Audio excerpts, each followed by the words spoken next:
গাজীপুর সদর উপজেলার জয়দেবপুর থানায় আওয়ামী লীগের এক নেতাকে থানা থেকে ছাড়িয়ে নেয়ার দাবিতে বিক্ষোভ করেছেন জামাত ইসলামীর নেতাকর্মীরা। শুক্রবার রাত ৮টার দিকে এই ঘটনা ঘটে। পুলিশ জানিয়েছে, ছাত্র জনতার উপর হামলার ঘটনায় জড়িত থাকার অভিযোগে আওয়ামী লীগের নেতাকে জিজ্ঞাসাবাদের জন্য আটক করা হয়। জিজ্ঞাসাবাদের পর তাকে আদালতে পাঠিয়েছে পুলিশ। জাহাঙ্গীর আলমের তথ্য চিত্রে বিস্তারিত দেখুন ডেস্ক রিপোর্টে। শুক্রবার সন্ধ্যায় গ্রেফতার করা হয় গাজীপুর সদর উপজেলার জয়দেবপুর থানার মির্জাপুর ইউনিয়নের ২ নং ওয়ার্ড আওয়ামী লীগের সাংগঠনিক সম্পাদক শফিকুল শিকদারকে। তাকে ছাড়িয়ে নিতে রাত ৮টার দিকে বিক্ষোভ মিছিল করেছে জামাত ইসলামের নেতাকর্মীরা। এ সময় জামাতের ৭০ থেকে ৮০ জন নেতাকর্মী বিক্ষোভ মিছিল নিয়ে থানা প্রাঙ্গণে যান এবং তাকে ছেড়ে দেওয়ার দাবি জানান। এ সময় তারা বিভিন্ন স্লোগান দেন।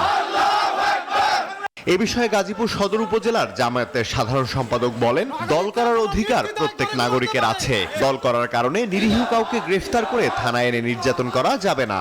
দল করার কারণে কোনো নিরীহ নাগরিককে থানায় এনে কারোই চালায় নির্যাতন করা চলবে না।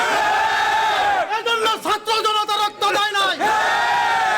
এদিকে পুলিশ জানিয়েছে, ছাত্র জনতার উপর হামলার ঘটনায় জড়িত থাকার অভিযোগে আওয়ামী লীগের ওই নেতাকে জিজ্ঞাসাবাদের জন্য থানায় নিয়ে আসা হয়।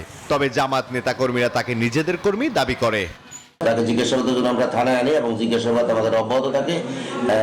সন্ধ্যা ৭টা সাড়ে ৭টার দিকে জামাতের একটি প্রতিনিধি দল প্রায় অর্ধশতাধিক নেতাকর্মী নিয়ে থানার সামনে অবস্থান করে এবং তাকে ছাড়িয়ে নেওয়ার জন্য স্লোগান দেয় এবং সর্বোচ্চ চেষ্টা করে।